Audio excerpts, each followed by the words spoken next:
តើបងប្អូនដឹងទេ11ខែកន្លងមកនេះតម្លៃមាសបានធ្វើការកើនឡើងជាង$1,400ក្នុងមួយអោន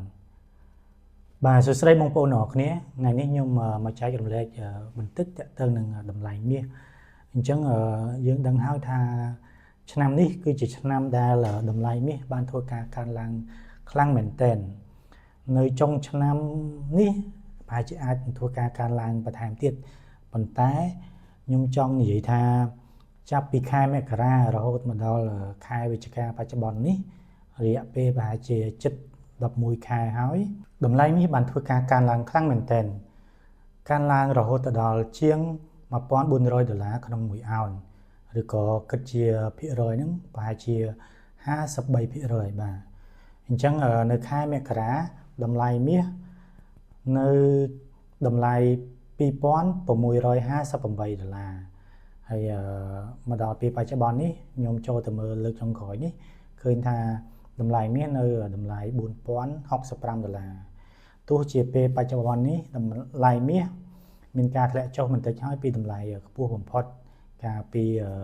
ប្រហែលជាមួយខែមុនដែលធ្វើការឡើងរហូតដល់$4,300ជាងក្នុងមួយអោនឬបើសិនជានៅទីផ្សារខ្មែរយើងហ្នឹងគឺតម្លៃឡើងរហូតដល់$5,500ក្នុងមួយតម្លឹងប៉ុន្តែបើសិនជាធៀបទៅនឹងដើមឆ្នាំតម្លៃមាស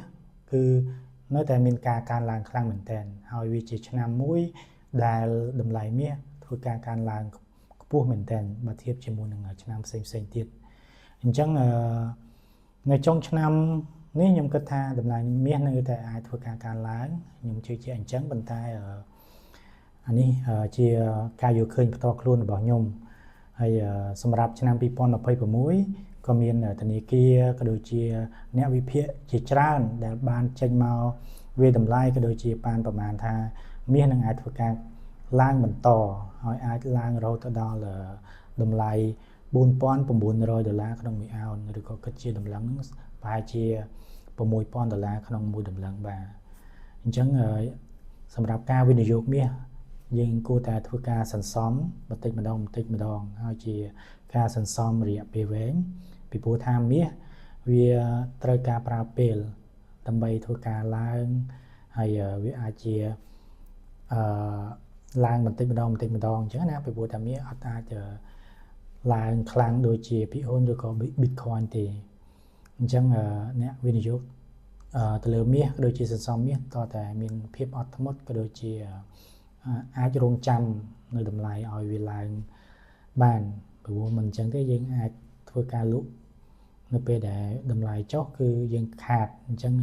តើតែយើងកាន់មាសនឹងទុករយៈពេលយូររហូតដល់តម្លៃវាកើនឡើង